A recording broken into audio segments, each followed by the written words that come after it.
இறை வழிபாட்டில் எதை 3 விஷயம் மையப்படுத்துகிறாங்கன்னா, மனம், மொழி, மெய். பூவை எடுத்து போட்டு கண்ணை மூடி தியானம் பண்ணுறது ஒரு வகை.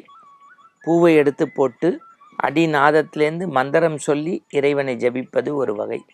சில பேர் பூஜை புனஸ்காரம் பண்ணி தியான தர்மம் பண்ணி இறைவனை வழிபடுவது ஒரு முறை. பெரிய நாம சங்கீர்த்தன நிகழ்வெல்லாம் நடத்தி 9 வாரம் விடாமல் அன்னதானம்லாம் பண்ணி அமக்களை பண்ணியும் எந்த பெனிஃபிட்டும் அவருக்கு நடக்கலை. இன்க்ரிமெண்ட் வரல, வீட்டில் மகிழ்ச்சி இல்லை, ப்ரமோஷன் இல்லை. இதெல்லாம் பார்த்தாரு. யார் பேச்சோ கேட்டு நம்ம நாராயணனுக்கு செஞ்சிட்டோம், சிவபூஜை செய்யுங்கன்னு சொன்னதுனால இப்போ சிவனுக்கு செஞ்சு பூர்த்தியும் போது, இத்தனை நாள் உனக்கு செஞ்சேன் அப்பெல்லாம் பேசாமல் இருந்துட்டு இப்போ சிவபெருமானுக்கு பண்ணுறத நாராயணன் நீ ஏன் அக்செப்ட் பண்ணுறேன்னு அவர் கேட்டுக்கிட்டே இருந்தார்ல.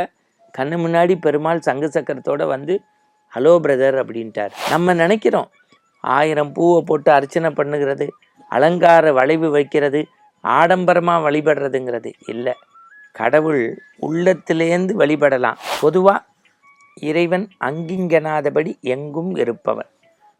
அவன் தூணில், துரும்பில், கடல் மண்ணில், கடலுக்குள்ள, மண்ணுக்குள்ள, மரத்துக்குள்ள எல்லா இடத்துலையும் அவன் இருக்கான்.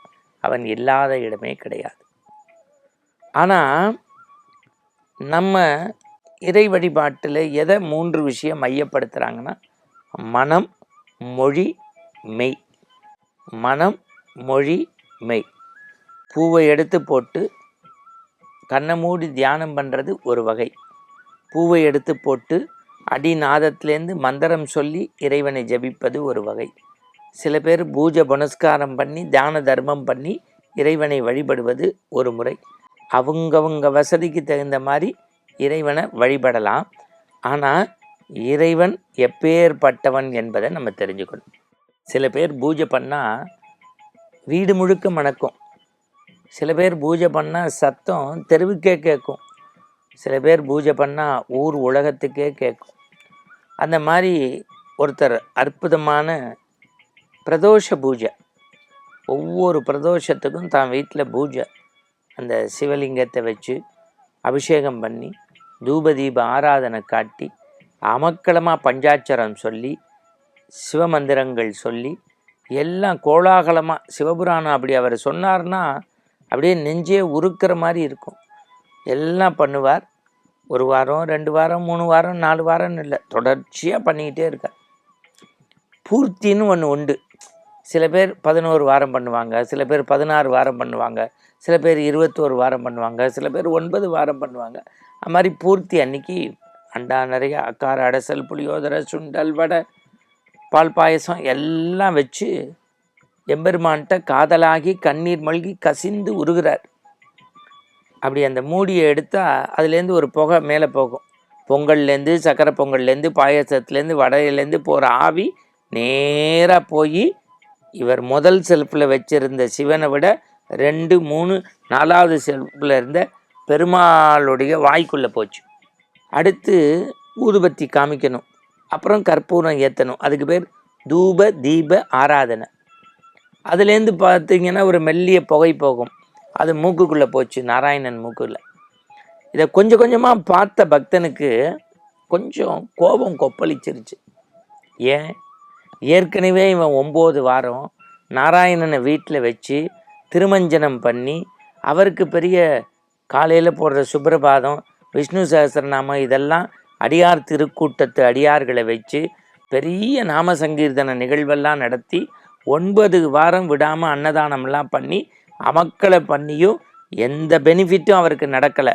இன்க்ரிமெண்ட் வரல, வீட்டில் மகிழ்ச்சி இல்லை, ப்ரமோஷன் இல்லை. இதெல்லாம் பார்த்தாரு. யார் பேச்சோ கேட்டு நம்ம நாராயணனுக்கு செஞ்சிட்டோம், சிவபூஜை செய்யுங்கன்னு சொன்னதுனால இப்போ சிவனுக்கு செஞ்சு பூர்த்தியும் போது, இத்தனை நாள் உனக்கு செஞ்சேன் அப்பெல்லாம் பேசாமல் இருந்துட்டு இப்போ சிவபெருமானுக்கு பண்ணுறத நாராயணன் நீ ஏன் அக்செப்ட் பண்ணுறேன்னு அவர் கேட்டுக்கிட்டே இருந்தார்ல. கண்ணு முன்னாடி பெருமாள் சங்கு சக்கரத்தோடு வந்து ஹலோ பிரதர் அப்படின்ட்டார். எனக்கு ஆச்சரிய பெருமூச்சு. 9 வாரம் உன்னைய சுற்றி சுற்றி வந்தேனே, புரட்டாசியில் தளிகை போடுற மாதிரி உனக்கு பிரசாதம் பண்ணேனே, அப்பெல்லாம் பேசாமல் இருந்துட்டு இப்போ சிவபெருமானுக்கு பண்ணும்போது ஏன் என் கண் முன்னாடி வந்தேன்னார்.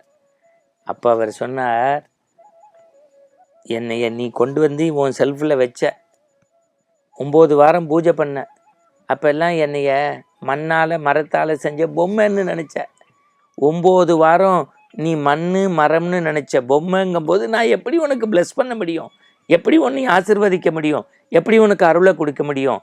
இப்போ சிவனுக்கு பூஜை பண்ணால் கூட என்னைய உண்மைன்னு நினச்ச பாரு. அப்போ அடுத்த நிமிஷம் என் பக்தனை பாதுகாக்க வேண்டியது என் கடமை. அதனால்தான் சங்கு சக்கரத்தோட காட்சி தந்தேன்னாரான்.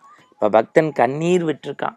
நம்ம நினைக்கிறோம் 1000 பூவை போட்டு அர்ச்சனை பண்ணுகிறது, அலங்கார வளைவு வைக்கிறது, ஆடம்பரமாக வழிபடுறதுங்கிறது இல்லை. கடவுள் உள்ளத்திலேருந்து வழிபடலாம். அதான் சொல்கிறான், மனம் மொழி மெய் 3 ஒன்றா இருக்கணும். மனம் மொழி மெய் 3 ஒரே நேர்கோட்டில் இருக்கணும். ஆத்ம சுத்தமாக வழிபட்டு இறைவன் உண்மைன்னா இறங்கி வந்து ஆனந்தம் தருவார். மீண்டும் நாளை சந்திப்போம்.